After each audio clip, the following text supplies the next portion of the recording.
So it's football season, and I'm sure that many of you Peyton Manning fans have semi-sweet feelings about his retirement.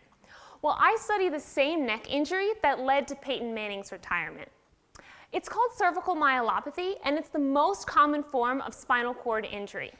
It's caused by chronic compression of the spinal cord due to bone or soft tissue as a patient moves his or her neck. So here we have an MRI of a patient with cervical myelopathy.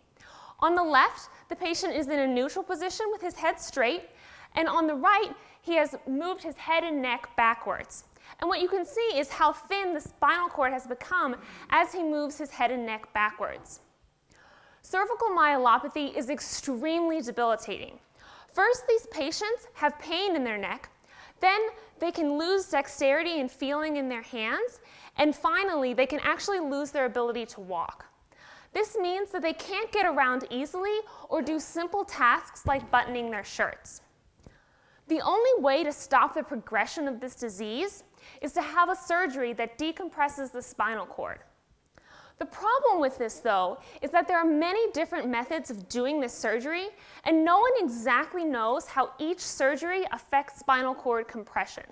So sometimes, just like in the case of Peyton Manning, the first surgery doesn't relieve the spinal cord compression enough. And that means these patients might have to have a second, third, or even fourth surgery to have relief. And each of these surgeries is extremely risky and very expensive for the patients.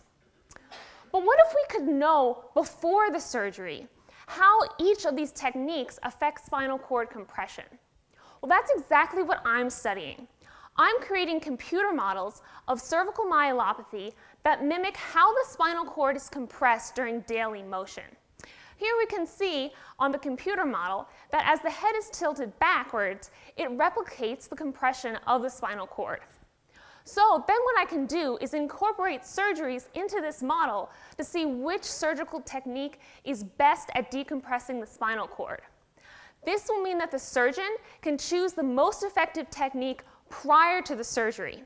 And choosing the most effective technique means that the patient will have a better chance of getting better with the first surgery, removing the need for subsequent risky surgeries. Thank you very much.